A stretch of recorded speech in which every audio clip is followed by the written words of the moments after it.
All right, so right now we're looking at page 258, and we're looking at how to solve quadratic equations.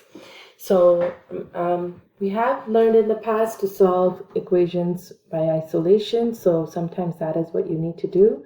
And other times if you see a quadratic equation, then the steps that we have to follow is, the first step is we need to make sure our equation is equal to 0, which this one it already is, but it will not be every time.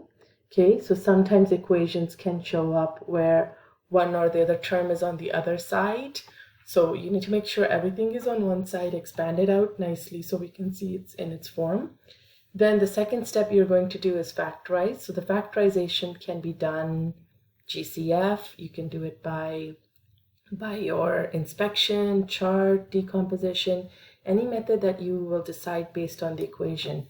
In this case, it is by inspection, so I would go 4 and 5 work here, -4, -5.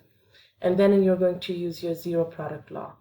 Okay, you can only use zero product law after you have factorized because you need to have them in factored form. So the third step is that each of my factor will equal to 0, because we said that if the product is equal to 0, then it means each factor could be 0.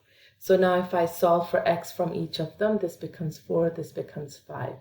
So the solution is x is equal to 4 and 5. And you could check that if you want to. You can put it back into this equation. This two numbers will make this statement true, this equation true. Meaning if I were to put 4 in here, it will equal to 0. And if I were to put 5 in there for x, it will also make the equation to 0. No other numbers will do that, only 4 and 5.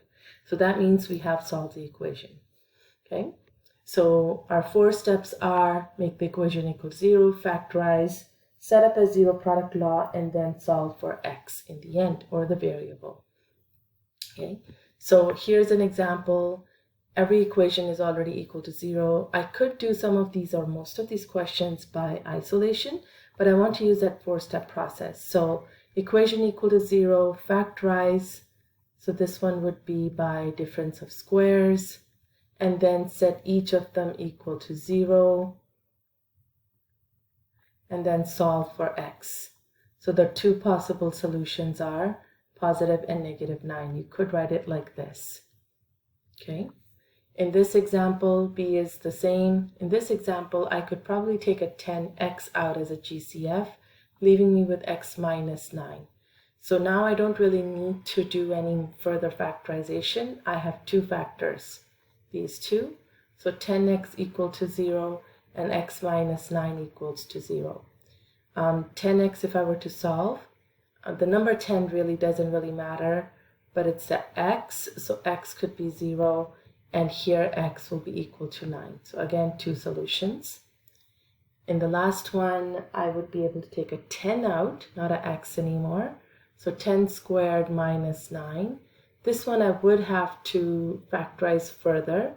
So it would be plus minus 3 because it would be difference of squares. Now, this has a very important thing. This 10 doesn't have any x to solve for.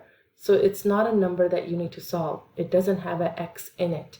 So a number on its own as a factor, you can't really solve an x for it. So you only focus on the factors that have an x in them, because 10 is already 10.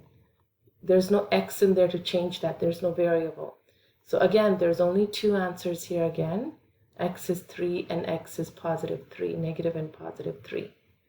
Okay, so this is what that example is trying to highlight. So notice the difference in this example. The reason we did take this factor is because there was an x in there. And here the 10 itself doesn't have an x in it, so there's nothing to solve.